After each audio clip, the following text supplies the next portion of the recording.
ఢిల్లీ హైకోర్టుకు బాంబు బెదిరింపు మెయిల్ వచ్చింది. 3 బాంబులు పెట్టినట్టు లేఖలో ప్రస్తావించారు. లేఖలో పాక్ ఐఎస్ఐ సెల్స్తో సంబంధాలను ప్రస్తావించారు.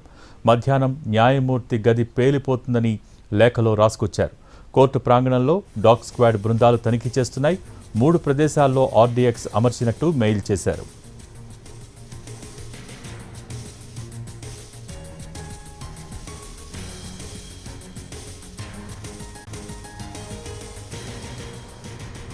ఢిల్లీ హైకోర్టుకు బాంబు బెదిరింపు మెయిల్ వచ్చింది. 3 బాంబులు పెట్టినట్టు లేఖలో ప్రస్తావించారు. లేఖలో పాక్ ఐఎస్ఐ సెల్స్తో సంబంధాలను కూడా ప్రస్తావించారు. మధ్యాహ్నం న్యాయమూర్తి గది పేలిపోతుందని ఆ లేఖలో రాసుకొచ్చారు. దీనికి సంబంధించి పూర్తి సమాచారం మా ప్రతినిధి రాజు ఢిల్లీ నుంచి అందించేందుకు లైవ్లో సిద్ధంగా ఉన్నారు. Raju, over to you.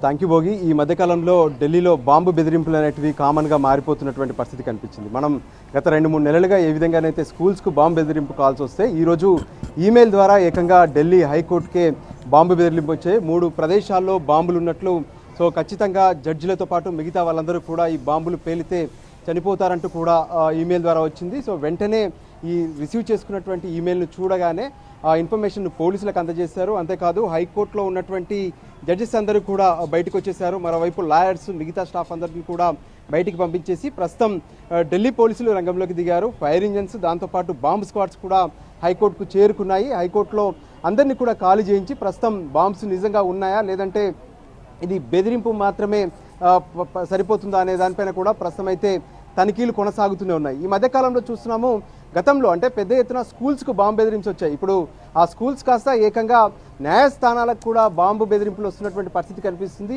ఈరోజు ఢిల్లీ హైకోర్టుకు రావడంతో ఈ విషయం పైన జడ్జెస్ కూడా తీవ్ర అసంతృప్తిని వ్యక్తం చేస్తున్నారు. నిజంగా గత కొంతకాలంగా వస్తున్నటువంటి ఈ బాంబు బెదిరింపుకు సంబంధించినటువంటి థ్రెటన్స్ ఎక్కడి నుంచి వస్తున్నాయి, ఏంటి అనేది ఇప్పటి వరకు పోలీసులు ఏమైనా పసిగట్టారా? దీనికి సంబంధించి ఎందుకు ఇలా కంటిన్యూ అవుతూనే ఉన్నాయి, ఢిల్లీలో ఇలా ఎందుకు భయపడాల్సి వస్తుందంటూ ఆవేదన వ్యక్తం చేస్తున్నటువంటి పరిస్థితి ఉంది.